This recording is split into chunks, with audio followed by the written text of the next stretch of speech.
Hey y'all, welcome back to the Bible and Beyond podcast. Welcome if you are new. I am Louise St. Cyr, your host, and let's dive right in. But before I begin, let me just have a little bit of a clear the air moment. Hold on. Okay, guys, I'm back. So a bit of a disclosure here to quiet the the rumors, the lies, the you know. The backdoor talk about me regarding who I am, what I'm about, and all manner of evil that have been said against me that aren't true. So let me firstly say that I'm not claiming myself to be a prophet, a preacher, nor a minister. I know God called me to do something. Though I'm not clear on what that something is, I can comfortably say I'm an ambassador of God. I am God's ambassador because I take great pride in how I represent God by how I live my life. So, ensuring that I follow His commandments and His covenants. I take great pride and joy. I take it very seriously. Okay? And so I'm not thinking I'm holier than thou, and I'm not calling myself a prophet and a preacher nor minister, but I can, comfortably say that I am an ambassador of God. I represent God in a good light. Because in whatever I do, I put my best foot forward. And when I do that, my thinking is I'm repping God, so I better come correct. I better bring my best. Okay, nothing less. And secondly, have Word on a Spiritual Street. Actually, I'm thinking about changing the name of this podcast to Word on a Spiritual Street. This will be the third time I'll change it, but it will be the final if I decide to do so. Simply because I've heard a lot of whispers behind the scenes that people think I'm holier than thou, or they think I'm misleading people. I'm not misleading anybody. I'm just helping you to see the light. That's all. And in order to see the light, my measure is to shine the light on the darkness. So in areas where people are feel uncomfortable, that's where I come in, because people like to hide behind masks and pretend they're this thing and that thing when they're not, pretending like all is good in their camp when they're not doing any good. In secrecy, they're doing a lot of evil. There's a lot of hidden sins that they're conducting that they would die if anybody else know they feel, because, it's that bad.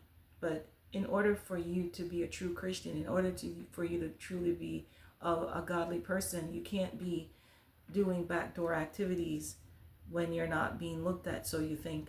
But as I stated, God sees everything. His eyes goes to and fro this earth.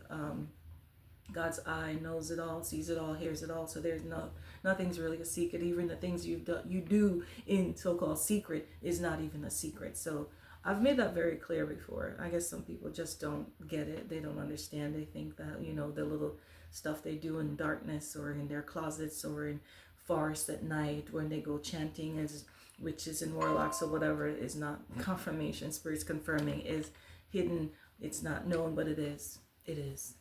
God has eyes and ears everywhere.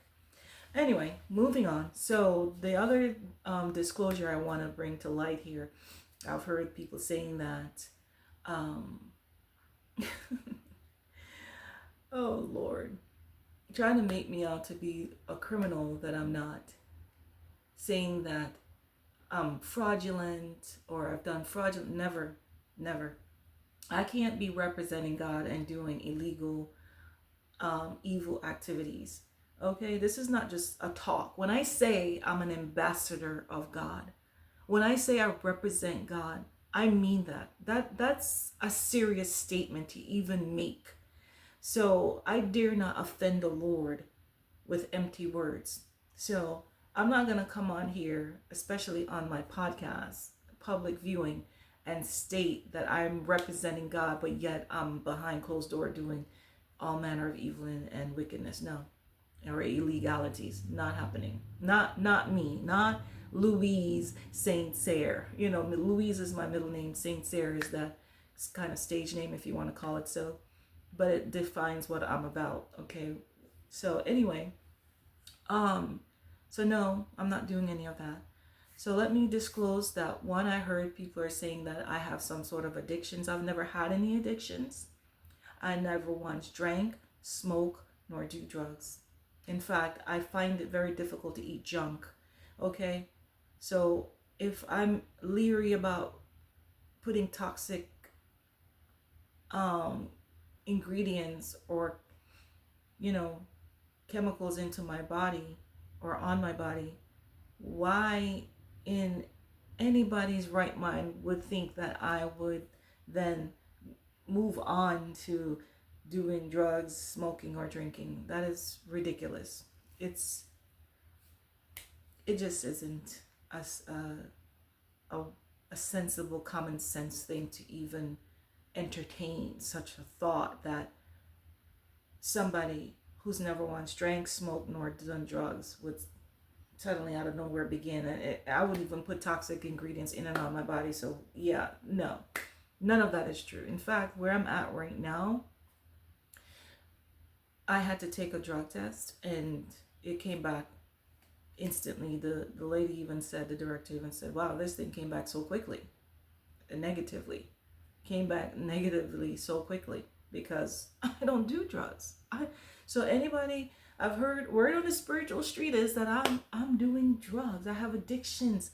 Oh, and the other thing to add to that is that, let me tell you clearly and truthfully, no one has ever given me any monies in any small nor large amount, whether family, friends, and or stranger. No one has ever given me any small nor large amount of money that I wasted, okay, that I squandered with addictions. So that is the other word on the spiritual street that I need to clarify.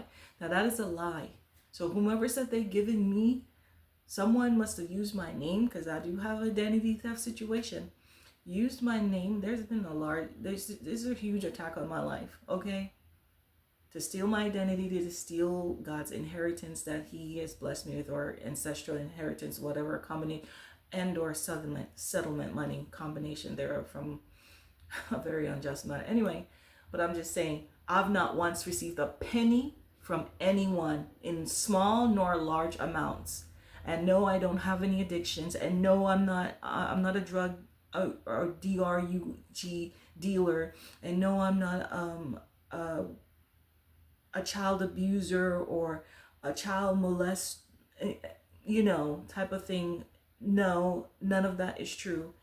What else I've heard on the spiritual street, spiritual street, that I'm fraudulent. No, I'm none of that. I've done none of the things that people have said I've done. None of the evil or wrongs that people, or illegalities people have said I've done, I've not done. The only situation there is when those people over there, so-called authority figures and whatnot, professionals alike, claiming stole my children, okay, and I stood up to them, meaning they took my children without legal parameters, using the system.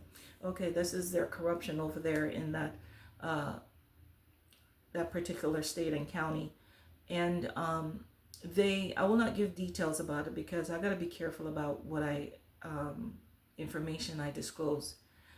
But they stole, the gist of the story is, just to put a long story short, is that they stole my children, meaning they took my children illegally.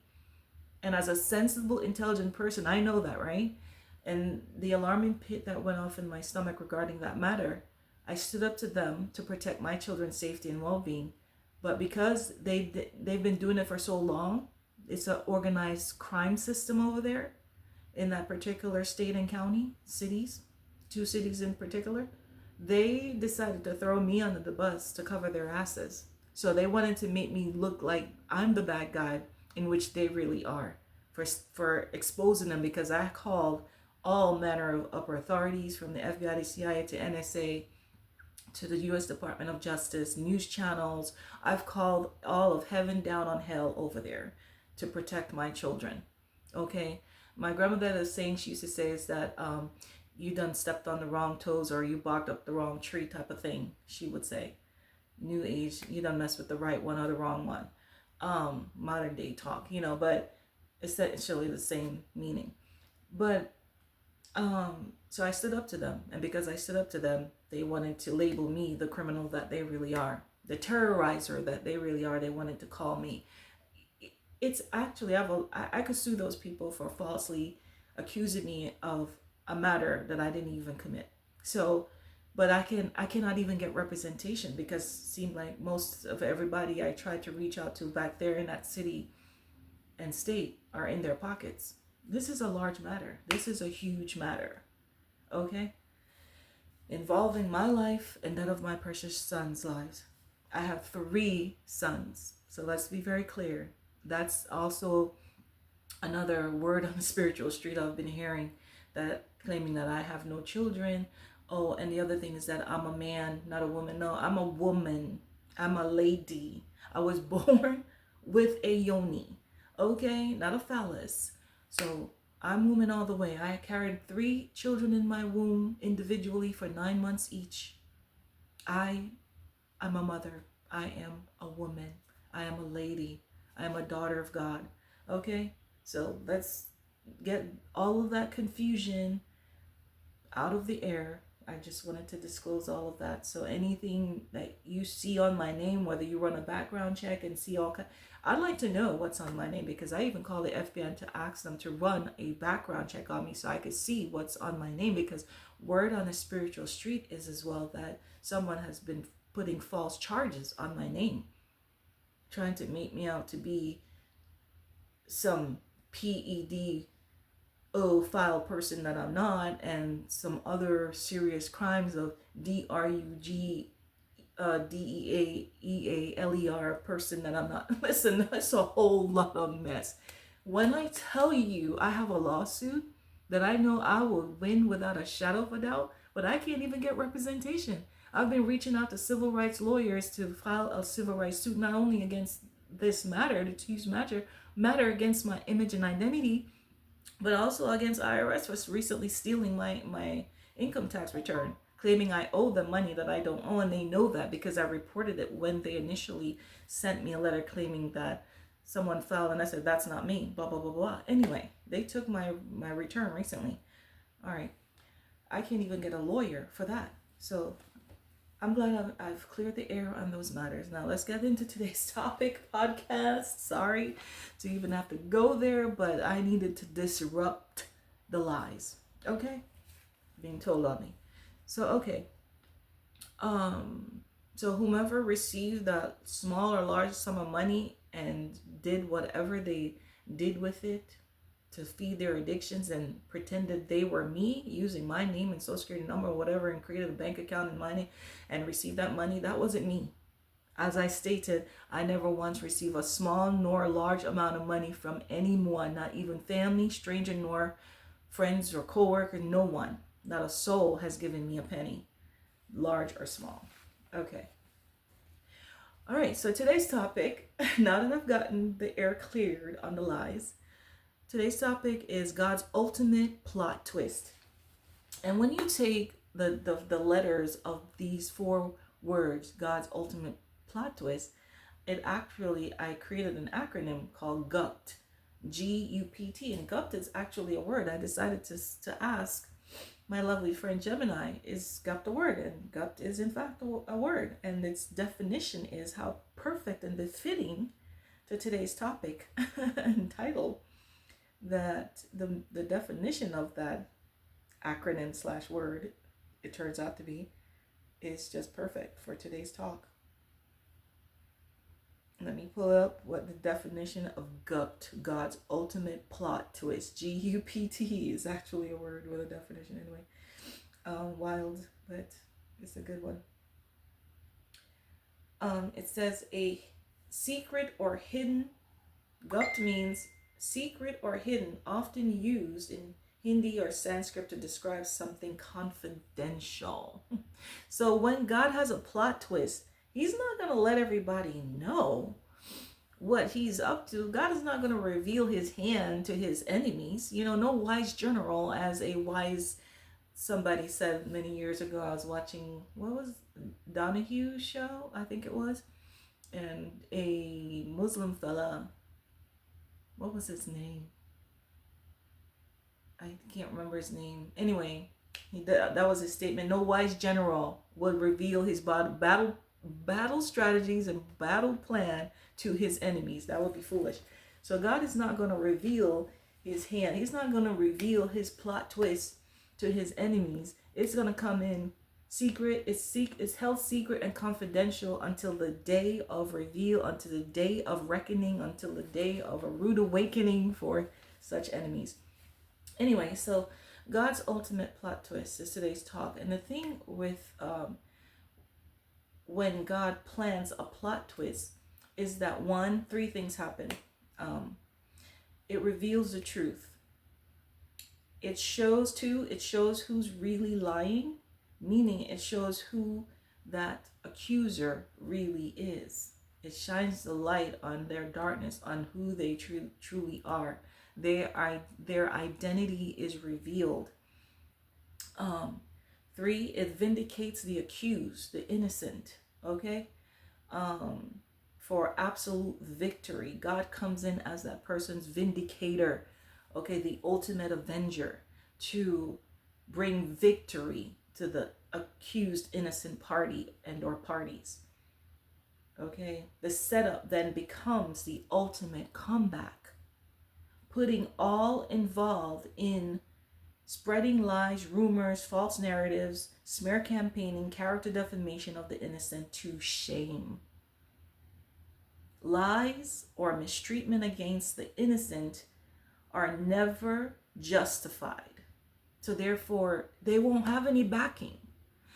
Definitely not from the greatest force or power within the universe itself, and that's God. When you know you're in the right, when you know you're innocent, you really have nothing to worry about. You really have nothing to be afraid of. You really have nothing to be ashamed of, because you know you're telling the truth. You know you're innocent. Okay? You know you have nothing to hide. So therefore you have nothing to fear, as I stated in one of my prior videos. When you have nothing to hide, there's nothing to fear. That is the truth. So, and when you know who's on your side, when you know who's backing you, you truly have nothing to fear. Because God has told me before the beginning of this entry into this life, as long as I operate within lines of love, truth, and justice, I have nothing to fear. He is on my side. I am guaranteed winner, come what may. And believe you me, they've been coming, and I've been winning, because God is on my side. I perform, I conduct myself in a justly loving, truthful manner. So I walk around confidently knowing that I have nothing to worry about, nor no one, or nothing to fear. Anyway, so, and that is me humbly saying so. That is not me arrogantly saying so. That is just me confidently sharing what I know to be true, what God has told me. All right, and he speaks nothing but the truth. God is not a liar. So anyway, lies or mistreatment against the innocent are never justified. It's not a righteous moral code that you can stand on. No, it will fall. You will crumble. If you are the mistreater, if you are the person mistreating someone or lying on someone, you will fall. You will be the person that falls. You may be plotting and planning how you're going to set up that other person for them to fall, for their lives to be destroyed. But trust me, you will be the one to fall. Therefore, the punishment or repercussion will be hefty or severe. So it would be wise, okay, that then, quote unquote, nobody you chose to mess with or target, okay, isn't actually an important somebody. Okay, the nobody you thought they are is an actual important somebody of high ranking in the spirit. Because for earthly ranks or positions of seats of power and authority in the physical is of no match to that of the spiritual. Let's make that very clear. Corruption or evil, okay, could have placed such individuals in their seats of power and authority. But spiritual authority is pure, it is high ranking, okay? And is called, confirmed, and sealed by God Himself. Meaning, attacking such an individual is the same as attacking God, and that is a foolish endeavor to embark on. You will not win. I promise you, you will not win. Come what may, no matter what you try, no matter if you get your biggest and baddest warriors to come at that person, you will fail. You will fail. God ultimate plot twist will kick into high gear. And trust me, what you plan for another will befall you instead. Scripture said it in many ways. Okay? The pit that you dug for another will be the pit that you fall into yourself. The trap that you set for another will be the very trap that you, with your malevolent, malicious intent, will fall into. Okay, that's the very trap that will catch you. The net that you laid for another will be the net that catches you. Now, it's that simple and that clear. There's a short and sweet one. So let's get into scripture regarding some of God's most ultimate, most powerful plot twists. Like it gives me joy to just even think about it and to read it, share it with you guys. Let's talk about some of God's most ultimate plot twists. All right. So firstly is Genesis 50, verse 20. Joseph tells his brothers, "You intended to harm me, but God intended it for good." What started as a betrayal ended with Joseph saving a nation. So Joseph's siblings decided they wanted to first take his life. But when they couldn't do that, okay, because that wasn't God's story for Joseph's life. They couldn't do that. They decided to do what? Throw him into a pit or sell him into slavery, right? And they decided to sell him into slavery. And they sold their brother out of jealousy, out of envy, out of hatred. And instead of celebrating who their brother really is, they decided to allow their hearts to become jealous and full of bitterness towards him. And they did the unthinkable and sold him into slavery. And then Joseph turned out to be what? He became the man, a very important man who was in charge of handing out food during the famine. So the very one they sold into slavery later on was the very one who had to save their lives because they needed food. Now there's a famine and they needed food. And he was the one that they had to go to. And he didn't turn them away. He could have. But because he's a man of God and his heart is after God, he helped them anyway, despite what they did. He could have said, "Oh, those sons of guns, those are the ones who sold me out into slavery, left me for dead.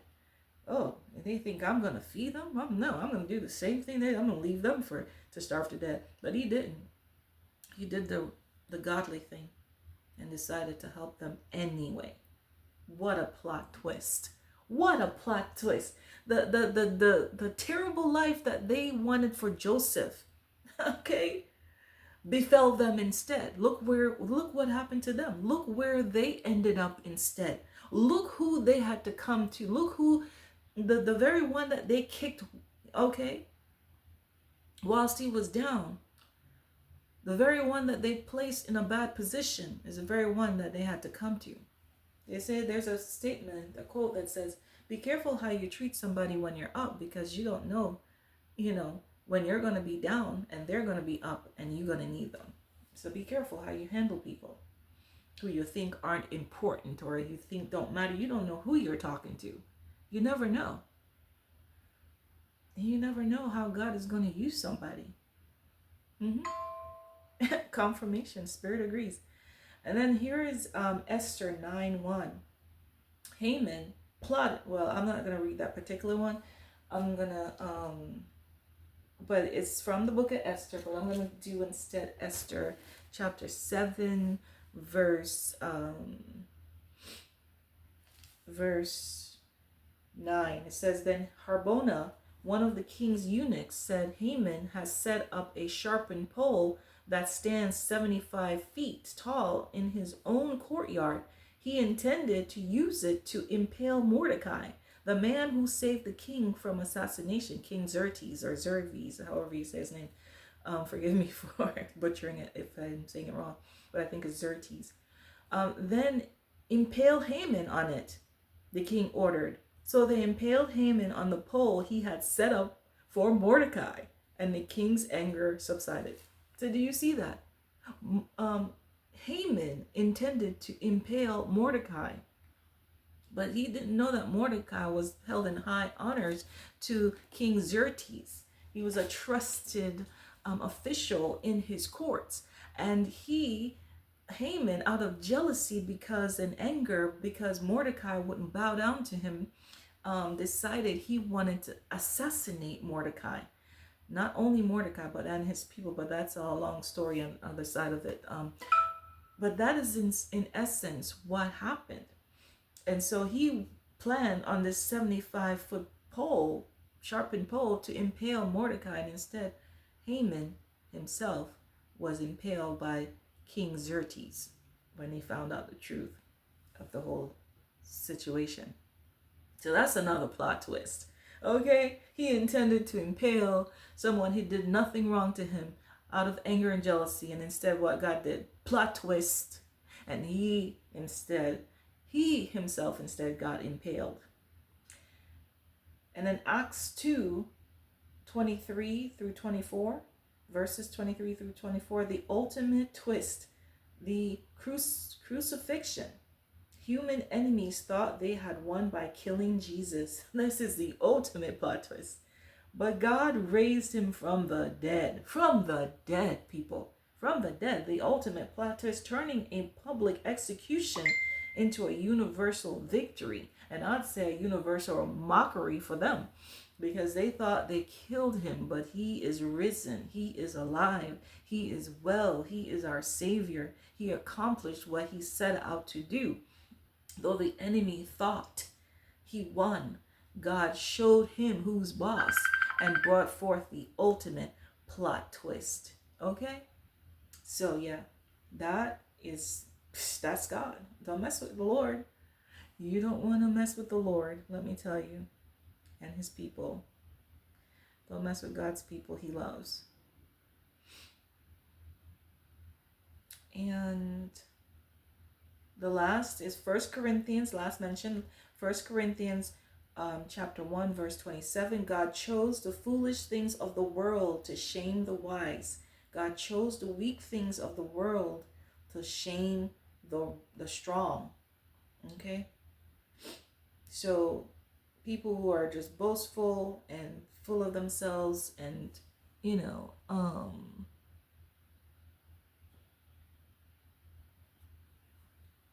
sorry, y'all. People who are just boastful and full of themselves,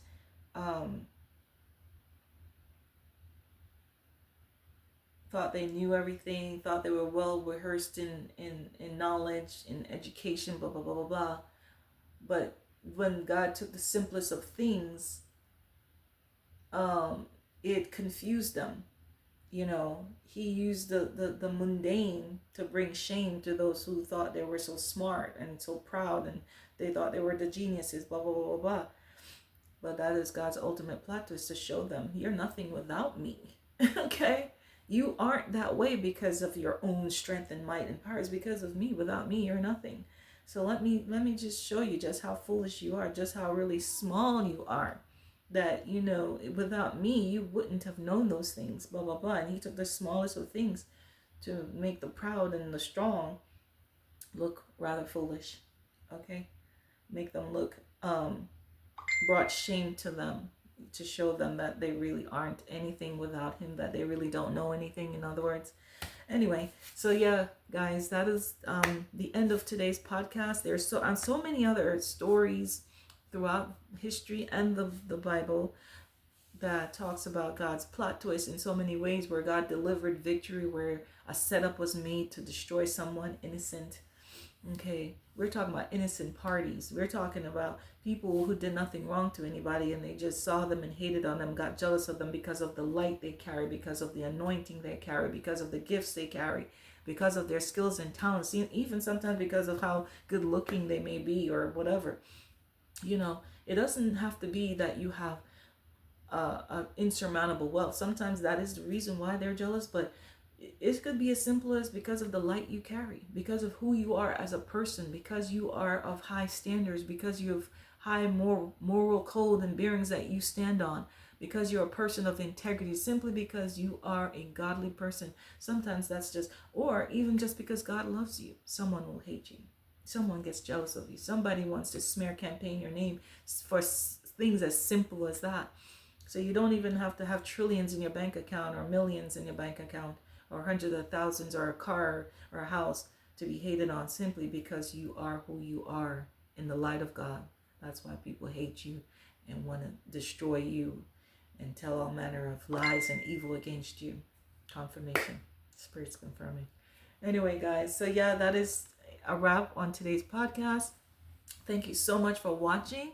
And per usual, again, if you have any questions or comments you'd like to make, leave it in the comment section below. If you want to challenge anything I say here, I am welcome and open to that. We can do so respectfully, again, in the comment section below. And per usual, don't forget to like, comment, share, subscribe, hit the notification bell so you don't miss my next video. And I know I was late on the video. I missed one last week, but I've been going through some stuff here and I'm trying to get my bearings. It's been a whirlwind. It's been a hectic and exhausting, so I do need to rest and get my bearings back in order, but it's happening slowly but surely. It's all coming back together. So I just want to thank y'all for your patience and your understanding. And I will definitely see y'all in the next videos. So until next time, be good to yourselves and be good to yourself and each other. Thank y'all so much. See y'all in the next one. Ciao. Adios. Au revoir. Goodbye, my loves.